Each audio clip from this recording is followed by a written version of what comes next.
I am Chris McPherson, and I'm pleased to be here with you today. You could have been anywhere in the World Wide Web, and you decided to be right here, and that is a great thing.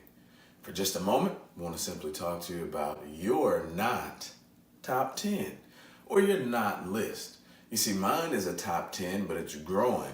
But the not list is consumed of those things that I'm learning that I simply am not. You see, in psychology, there's a phrase that's considered reverse psychology, which is to look at things from the opposite angle to get a better perspective of the things that are right there in front of you. You see, oftentimes in life, we'll look at things that other individuals say or situations that are presented in front of us, and we believe that these are the way that things should be. We don't believe that there's any way that they can change, and we are stuck in this position. Well, in order to be able to get change, you must realize that there's other alternatives. There's other possibilities, and there's other ways that your situations can go. By creating a not list, it always keeps you sharp on what really is and what really is not. So for instance, the top 3 things that you are not this week, drum roll please.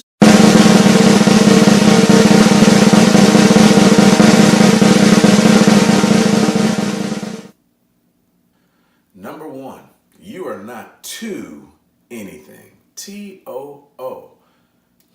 So people who think that they're too old to do anything will never do it. You know how many times I've heard I'm too old for something that I had to simply look and say, well, what is too old? You see, the beauty of a life expectancy is great only if you know how long you're going to live.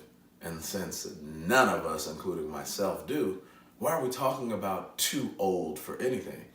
You see, in fact, if you're going to have another day, then you got to use that day to get better and go further towards what it is that you want. If you're too old, you give up on that dream because you say, I can't happen.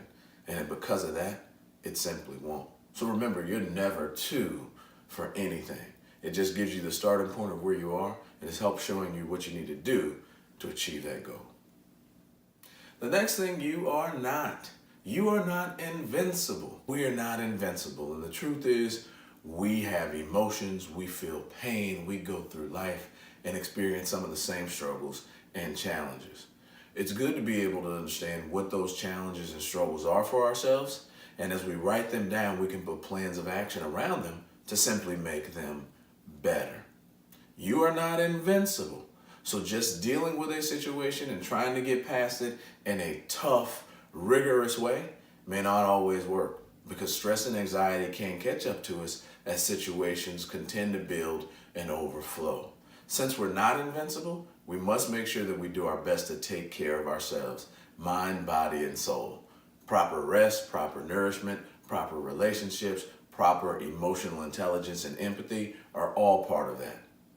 But for today, remember, the second thing you are not is invincible, because all of us have a shelf life on this planet, and we've got to do our best before our time expires. So number 3, the last thing today that you are not alone. You know, in any situation that you are going through or where you may find yourself, many people are going through that same situation right now. Whether they emote it, whether they share it, whether you can sense it, they're dealing with the same things that you are. Well, if you start to look at everybody around you, everybody has different experiences. They have different challenges. Some like yours, some far cry from what you've ever seen. But either way, those people can be a support to help you along your way. So when you realize you're not alone, you don't have to stay in whatever rut that you're in. You don't have to feel the way that you feel, because there's other people just like you who have been through and are going through what you are going through that can help you along your way. So just like talking to an older person to get some wisdom, reach out to somebody else, learn their story. And once you start to build other people around you who can share in your story of triumph, they will help you along the way. And you will always remember, although you can only look at this world from your perspective, when you look around, there's other individuals who are just like you. And therefore, my friend, you are not alone. Remember, my friends, this is the positive place where we come to discuss and learn and talk and think about everything that is positive as we work to become our best and live our best lives today. You could have been anywhere in the world and you decided to be right here. And the reason you decided to be here is because you're starting to believe that anything is possible. I've been saying this for years, but it really is. Look at the world around you. And none of that happens without you. Stay focused on your goals, dreams, and ambition, and continue to work hard for them. After all, whatever you want is possible. Make me smile with my heart.